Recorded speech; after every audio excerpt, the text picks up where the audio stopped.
Last year जब मैंने vegetable gardening start की थी तो मुझे कुछ भी प्रॉपरली नहीं पता था। बस एक्साइटमेंट थी। एक साल में मैंने बहुत कुछ सीखा, प्लांट्स से, सीजन से और पेशेंस से भी। और अब ये मेरा सेकेंड ईयर है गार्डनिंग का। इस वीडियो में मैं शेयर करूंगी एक बिगिनर होने के बाद मैंने क्या क्या लर्न किया, कौन सी मिस्टेक दोबारा नहीं करूंगी और इस साल में अपने गार्डन में क्या क्या ग्रो कर रही हूँ और कुछ DIYs भी करेंगे।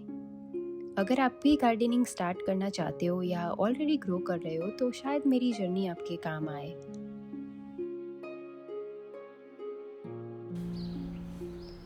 तो इस साल विंटर में मैंने गार्डन में फूल गोभी और पत्ता गोभी लगाई है, जिसके सैपलिंग्स मैं नर्सरी से लाई थी। ये मैं फर्स्ट टाइम ग्रो कर रही हूँ, लास्ट टाइम मैंने नहीं लगाई थी। Also last year grow bag में कुछ अच्छे से ग्रो नहीं हुआ था, तो इस साल देखते हैं कि होता है कि नहीं। और ये है बैंगन। जब से पहला बैंगन आया है तब से ये रुकने का नाम ही नहीं ले रहा है। बहुत सारी हार्वेस्टिंग मिल रही है। नेक्स्ट है करेला।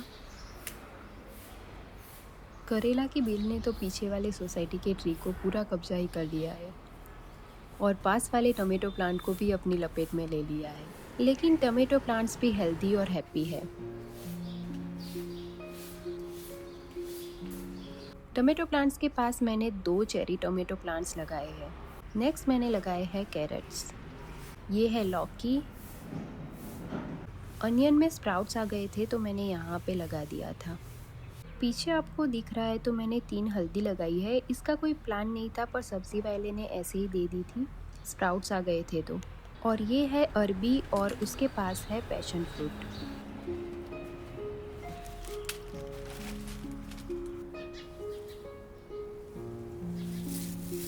अरबी के पास थोड़ी सी स्पेस है तो मैं वहाँ पे धनिया के सीड्स लगाऊंगी।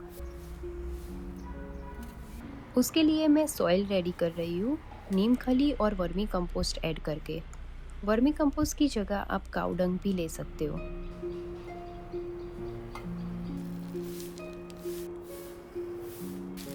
धनिया के सीड्स को क्रश कर दिया ताकि जल्दी से जर्मिनेट हो। अब क्रश किए हुए सीड्स को सॉइल पे स्प्रेड करके वर्मी कंपोस्ट और कोकोपीट के मिक्सचर का एक लेयर बनाना है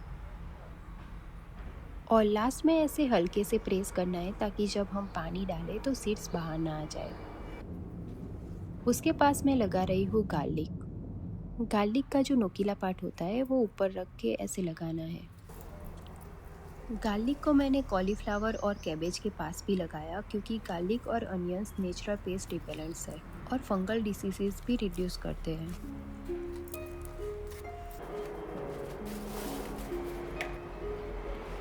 नेक्स्ट मैंने लगाया बीट, पालक और अनियंस। सेम वैसे जैसे मैंने धनिया के सीड्स लगाए थे, बस इसमें सीड्स क्रश नहीं करने हैं। अब मैं आपको बताऊंगी इसमें पानी कैसे देना है। मेरे लिए ये 100% वर्क करा था।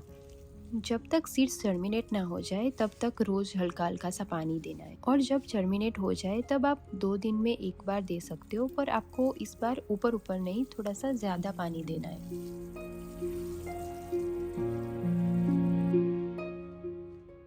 जब मैंने गार्डनिंग स्टार्ट की थी तो मेरे पास काफ़ी इंडोर प्लांट्स थे, लेकिन नए घर में शिफ्ट होने के बाद मेरा सारा फोकस वेजिटेबल गार्डनिंग पर चला गया। अब गार्डन तो ग्रो कर ही रहा है पर मुझे लगा घर के अंदर भी थोड़ी ग्रीनरी वापस लानी चाहिए, इसलिए मैंने उगाव से कुछ इंडोर प्लांट्स ऑर्डर किए। मैंने इनके वीडियोस देखे थे और रिव्यूज़ भी काफ़ी अच्छे थे तो सोचा ट्राई करती हूँ। मैंने ये मैक्सिमम ऑक्सीजन फिल्टर किट मंगवाया है। इसमें 6 इंडोर प्लांट्स का सेट आता है जो इंडोर स्पेस को फ्रेशर और हेल्थियर बनाने में हेल्प करता है।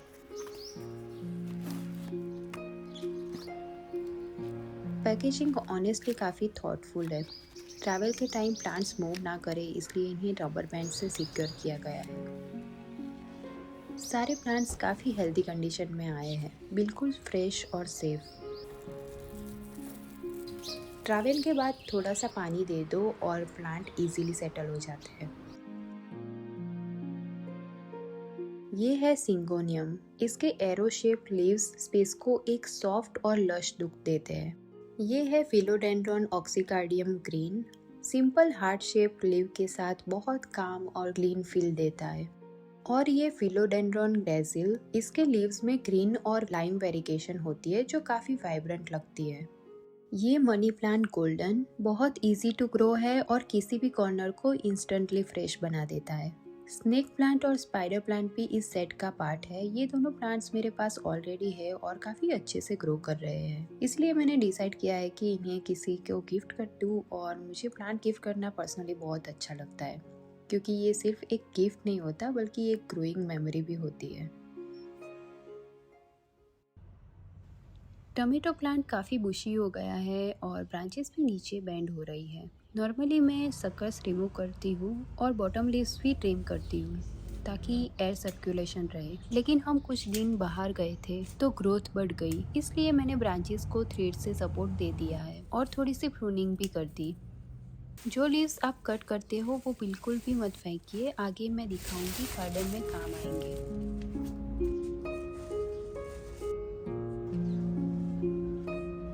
ये है एक वीक के बाद का अपडेट। ये है बीट, पालक और ये है अनियन, वाइट स्प्राउट्स अगर आपको दिख रहे हो तो।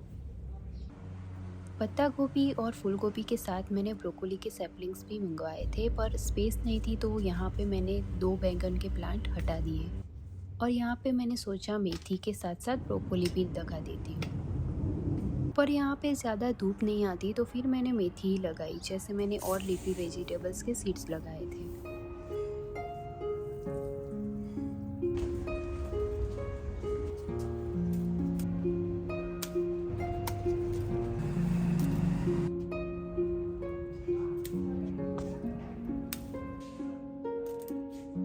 क्योंकि मेरे पास अब स्पेस नहीं थी ब्रोकोली लगाने की, तो मैंने बहुत सारे आइडियाज़ सोचे। वॉल साइड पे कुछ परमानेंट कराती हूँ या ग्रो बैग्स मंगवाती हूँ, पर फिर मुझे याद आया कि मेरे पास ये प्लास्टिक का बैनर है और कुछ पीवीसी पाइप भी है, तो उससे बड़ी ग्रो बैग बनाती हूँ। वैसे भी बैनर ख़राब हो गया था, मैंने कोई प्रोजेक्ट में यूज़ किया था तो कुछ लग गया था। मैं रेक्टेंगल ग्रो बैग बना रही हूँ, तो मुझे जितनी भी हाइट चाहिए वो कॉर्नर से दोनों साइड मार्क करके कट कर दी।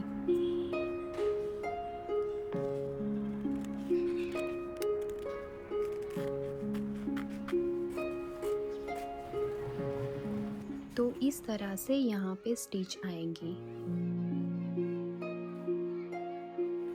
ये स्टिचिंग मशीन मेरी मदर इन लॉ का मैं लेके आई थी। एक्चुअली मुझे न्यू मशीन लेनी थी कुछ प्रोजेक्ट्स के लिए, लेकिन मैंने सोचा पहले ट्राई कर लेती हूँ, अगर मुझे यूज़ करना आया तभी न्यू मशीन लूँगी। और ऑनेस्टली ये मेरा फर्स्ट प्रोजेक्ट है स्टिचिंग मशीन के साथ। सबसे पहले मैंने ग्रो बैग के ऊपर वाले पार्ट को फोल्ड करके स्टिच कर दिया ताकि फिनिशिंग नीट और स्ट्रॉन्ग रहे। फिर जो मैंने 4 कॉर्नर्स कट किए थे उसमें जो एक्स्ट्रा पीसेस थे उसको फोल्ड करके ऊपर की साइड स्टिच कर दिया पीवीसी पाइप लगाने के लिए, और चारों कॉर्नर भी स्टिच कर दिए।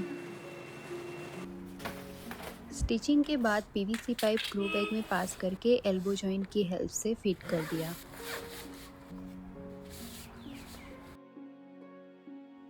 और नीचे ड्रेनेज के लिए होल्स भी बना दिए।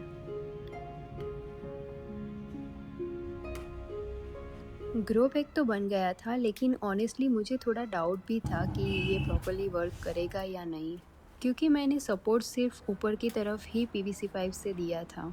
बट देखते हैं ये सक्सेस होता है या नहीं।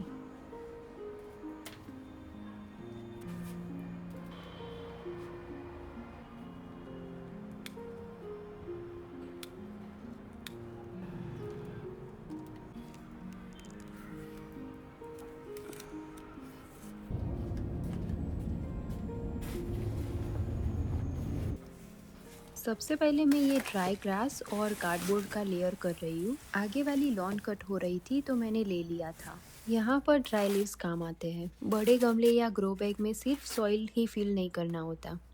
ड्राई लीव्स से better drainage, natural nutrition, root growth better होता है और लाइट वेट भी बेस बनता है, सॉइल भी कम लगती है।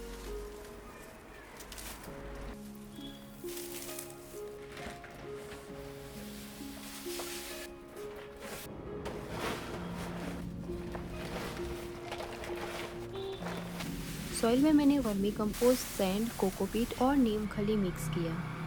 वर्मी कंपोस्ट की जगह आप काऊ डंग भी ले सकते हो।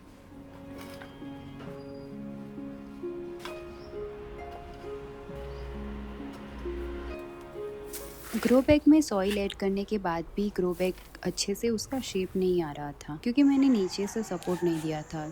तो मैंने एक जुगाड़ किया, ग्रो बैग के साइज़ की लकड़ियों से ऐसे चारों तरफ सपोर्ट दे दिया। पर अब ये कितना चलता है ये देखते हैं ब्रोकोली को लगाने से हार्वेस्ट करने तक।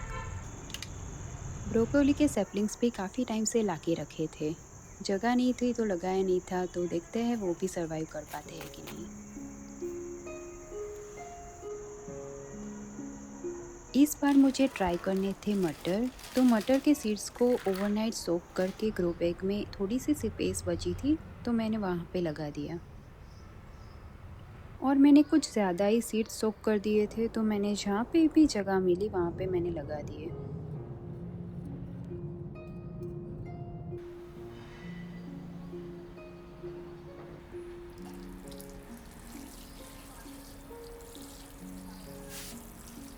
प्लांट्स सिर्फ पानी से नहीं ग्रो करते, उन्हें नरिशमेंट भी चाहिए होता है, बिल्कुल हमारी तरह। इसीलिए मैं 15 से 20 दिन में एक बार वर्मी कंपोस्ट देती हूँ। और जहाँ ग्रोथ होती है वहाँ पे अनवांटेड गेस्ट भी आ जाते हैं, छोटे छोटे इंसेक्ट्स, पेस्ट जो लीव्स और स्टेम्स को डैमेज कर देते हैं। तो उनसे बचने के लिए मैं नीम ऑयल स्प्रे करती हूँ। 1 लीटर पानी में 5 ml नीम ऑयल, और अगर पेस्ट अटैक हो गया हो तो 2 pump hand wash liquid mix करके स्प्रे कर सकते हैं।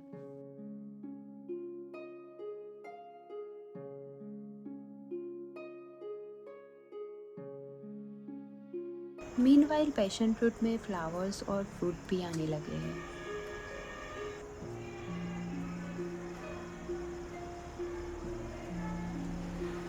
ग्रो बैग में ब्रोकोली को लगाए 20 डेज़ हो गए थे और अभी तक कोई प्रॉब्लम नहीं हुई थी। तो मैंने सोचा एक और ग्रो बैग बना लेती हूँ क्योंकि मुझे पुदीना भी लगाना था। लास्ट ईयर मैंने ग्राउंड में लगाया था और आप में से कई लोगों ने मुझे कमेंट में सजेस्ट किया था कि पुदीना ग्राउंड में नहीं लगाना चाहिए क्योंकि वो बहुत ज़्यादा स्प्रेड करता है, और मैंने भी वो एक्सपीरियंस किया था। आई थिंक गार्डनिंग एक लर्निंग प्रोसेस है, इसीलिए मैंने अपने चैनल पर कम्युनिटी टैब स्टार्ट किया है। यहाँ हम सब अपने गार्डनिंग एक्सपीरियंस, आइडियाज़, मिस्टेक, छोटी छोटी विंस, और सिर्फ गार्डनिंग ही नहीं, होम DIYs या जो भी आप घर पर क्रिएट करते हो वो सब भी शेयर कर सकते हैं। Let's make a small happy space जहाँ हम सब मिलकर ग्रो करें, प्लांट्स भी और अपने आइडियाज़ भी। ग्रो बैग स्टिच करने से पहले मैं आपको गार्डन की अपडेट दे देती हूँ। 20 दिन के बाद ये है धनिया। पैशन फ्रूट की बेल में 3 पैशन फ्रूट आए हैं। हल्दी के लीव्स भी आ गए हैं। गार्लिक,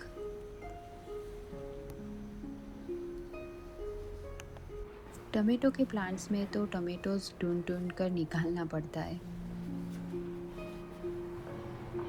करेले की बेल में नीचे अभी ज़्यादा करेले नहीं आते, पर जो बेल ऊपर पीछे वाले ट्री पर चढ़ गई है वहाँ पर आते हैं, तो रोड पर जाके निकालना पड़ता है। लास्ट ईयर अनियन के सीड्स मैंने कम लगाए थे तो मैंने इस बार कुछ ज़्यादा ही लगा दिए हैं। ये है पालक और ये है बीट। दूधी लास्ट ईयर नहीं हुई थी तो मैंने इस बार फिर से लगाई है। पीछे मैंने मटर डाले थे तो वो भी हो रहे हैं। गाजर, बैगन के पास हो रही है मेथी, और वॉल साइड पे हो रहा है कॉलीफ्लावर, कैबेज, ब्रोकोली, और उसके पास मटर। इस बार मैं राउंड ग्रो बैग बना रही हूँ, तो सबसे पहले ऊपर के पार्ट के दोनों एंड स्टिच करके नीचे का हिस्सा भी स्टिच करूँगी।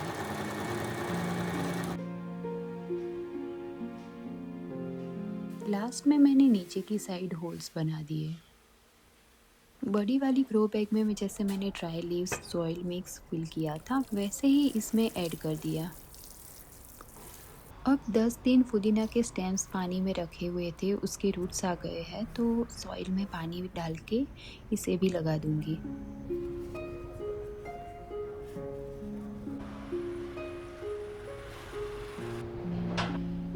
हम लोग 10 दिन के लिए पेरेंट्स के वहाँ जा रहे हैं, तो जाने से पहले सोचा हार्वेस्ट कर लेती हूँ। कुछ काम भी थे वो भी कर देती हूँ। आप जानते हो लास्ट ईयर जब मार्च में मैं मेरे पेरेंट्स के यहाँ गई थी तो क्या हुआ था। इस बार तो मार्च का वैकेशन भी आया नहीं था, पर हर मंथ इतने फंक्शन और कोई भी रीज़न से जाना हो रहा है। और जब भी जाते हैं तो 2-3 दिन नहीं, 1 वीक या 10 दिन के लिए जा रहे हैं। तो थोड़ा टेंशन तो होता ही है गार्डन का।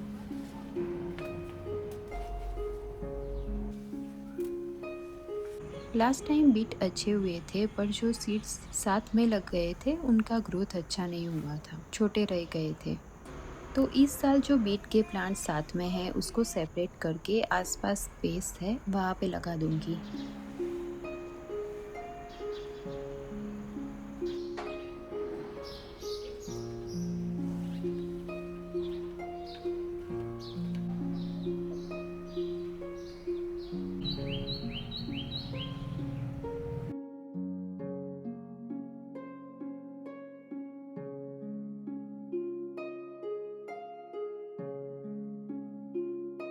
जब मैं पेरेंट्स के घर गई थी तब वैसे तो सब सही था, पास में रिलेटिव्स रहते हैं तो रेगुलर पानी भी डालते थे।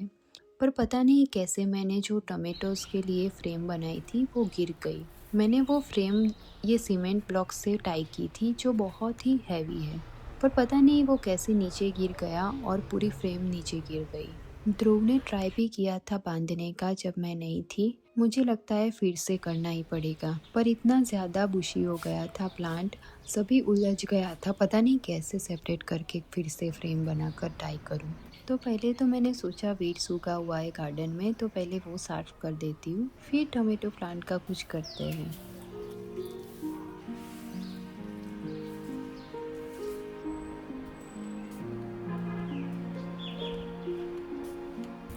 विंटर की वजह से करेले की बेल भी सूख गई है तो वो भी मैंने निकाल दी।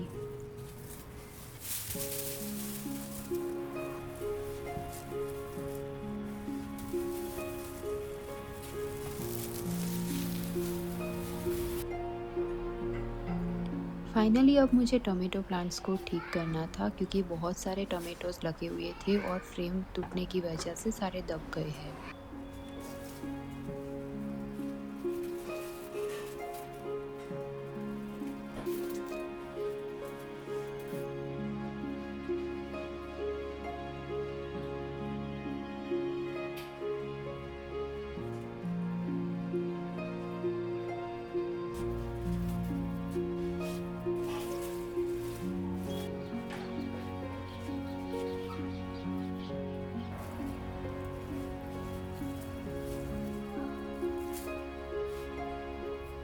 काफ़ी सारी डालियाँ बेंड हो गई थी तो मैंने निकाल ही दी क्योंकि कोई फ़ायदा नहीं है रखने का। उसमें से बहुत सारे टमाटोज भी मिले जो पके नहीं थे, वो कच्चे ही निकाल दिए।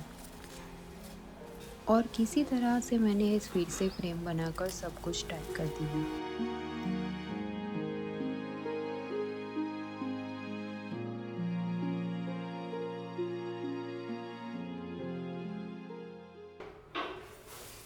कभी कभी ना हम कितनी भी प्लानिंग कर ले, फिर भी नेचर अपना डिसीजन खुद लेती है। उस दिन मुझे एक बात समझ में आई, सब कुछ हमारे कंट्रोल में नहीं होता। और शायद गार्डनिंग भी लाइफ की तरह ही है। कभी कभी चीज़ें टूट जाती है, कभी कभी प्लांट्स गिर जाते हैं, कभी मेहनत बिखर जाती है, लेकिन प्लांट्स की तरह हम भी रिबिल्ड कर सकते हैं।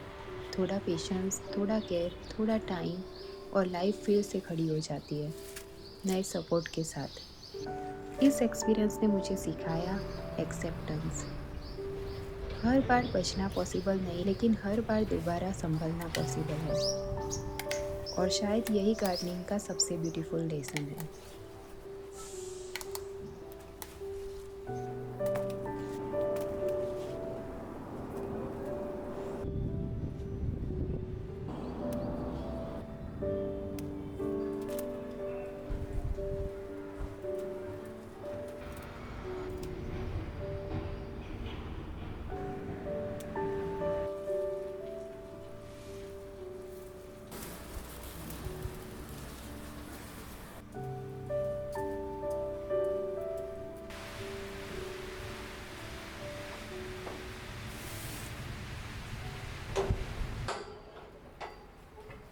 कुछ दिनों से मुझे लग रहा था कि कैरेट्स हार्वेस्ट करने के लिए रेडी हो चुके हैं, और जब गार्डन में कुछ नया ग्रो हो रहा होता है या नया हार्वेस्ट करने का टाइम आता है तो मैं अध्याय को ज़रूर लाती हूँ। बस ये मोमेंट शेयर करना और ये एक्सपीरियंस देना मुझे बहुत अच्छा लगता है। लास्ट ईयर मैंने गाजर थोड़ी लेट लगाई थी, केयर भी ज़्यादा नहीं हो पाई थी, तो कैरेट्स नहीं हुए थे। तो आज देखते हैं मिलते हैं या नहीं।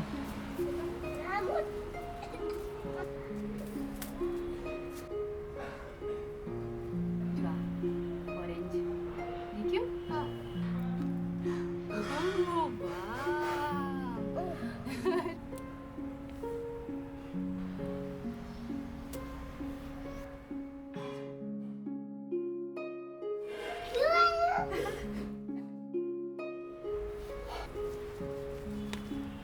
गाजर साइज़ में थोड़ी छोटी ज़रूर है, लेकिन मेरे लिए एक सक्सेस है। गाजर को ग्रो होने के लिए जैसी सॉइल चाहिए वैसी यहाँ बिल्कुल नहीं थी, फिर भी इतने अच्छे कैरेट्स मिले हैं। अब मुझे पता है नेक्स्ट टाइम क्या बेटर करना है।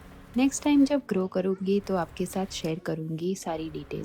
कॉलीफ्लावर मैंने एक ग्रो बैग में 2 लगाए थे। साइज़ अभी छोटी है पर वो सेपरेट होने लगे हैं, तो मुझे अभी हार्वेस्ट करना पड़ेगा, वरना इसमें से फ्लावर आने लगेंगे।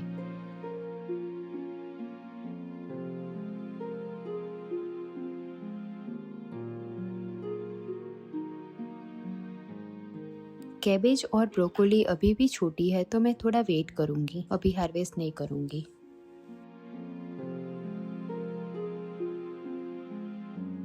मटर के प्लांट को मैंने ऐसे बैम्बू से सपोर्ट दे दिया है और इसमें भी मटर लगने स्टार्ट हो गए हैं।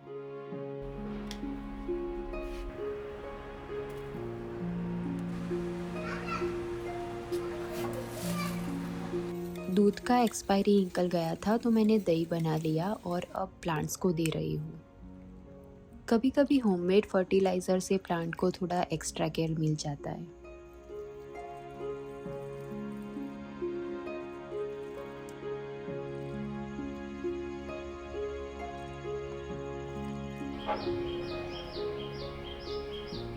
अब फरवरी ऑलमोस्ट ख़त्म होने वाला है, सर्दी धीरे धीरे जा रही है और समर की शुरुआत हो रही है। तो मैं आपको प्लांट्स की अपडेट दे देती हूँ। ये है धनिया, पीछे है हल्दी। उसका प्लांट तो ज़्यादा बड़ा नहीं हुआ पर लगता है अभी इसको निकालना पड़ेगा। ये है गार्लिक। गार्लिक जो मैंने ग्रो बैग में लगाए थे वो ज़्यादा अच्छे हुए हैं एज़ कम्पेयर टू ग्राउंड वाले, क्योंकि यहाँ पे ज़्यादा धूप नहीं आती है, तो नेक्स्ट टाइम मैं धूप में ही लगाऊंगी। टमेटो प्लांट्स गिर गए थे तो उसके बाद मुझे नहीं लग रहा था कि ये सर्वाइव कर पाएगा, पर सर्वाइव ही नहीं, उसके बाद मुझे बहुत सारा हार्वेस्ट मिल रहा है। ये है अनियंस। गार्लिक और अनियंस मुझे लगता है अब मुझे धूप में ही लगाना चाहिए, पर जो मैंने स्प्राउटेड अनियंस लगाए थे उसमें से ग्रीन्स बहुत मिल रहा है। तो आप गमले में ऐसे 5-6 अनियन लगा देंगे तो आपको विंटर में अनियन ग्रीन्स मिलेगा। ये है पालक, इसको मैंने 2 बार यूज़ कर दिया है। और बीट, इन दोनों का भी अच्छा ग्रोथ है। अगर आप वेजिटेबल गार्डनिंग स्टार्ट कर रहे हो तो बैगन ज़रूर लगाए, इजीली ग्रो होता है। ये प्लांट को 1 ईयर से भी ऊपर हो गया है, फिर भी बहुत हार्वेस्टिंग मिल रही है। पुदीना तो ओवरफ्लो ही हो रहा है। DIY grow bag super successful रहा। कॉलीफ्लावर अच्छे से ग्रो कर रहे हैं पर अभी छोटे हैं, तो सोच रही हूँ कि अभी हार्वेस्ट करूँ या नहीं। मुझे लगता है ब्रोकोली हार्वेस्ट कर लेनी चाहिए, उसके फ्लोरेट्स धीरे धीरे लूज होने लगे हैं। थोड़ा और वेट करेंगे तो ये ओपन होकर फ्लावर बनने लगेगी।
और इस हार्वेस्ट के साथ इस सीज़न का ये चैप्टर यही ख़त्म होता है।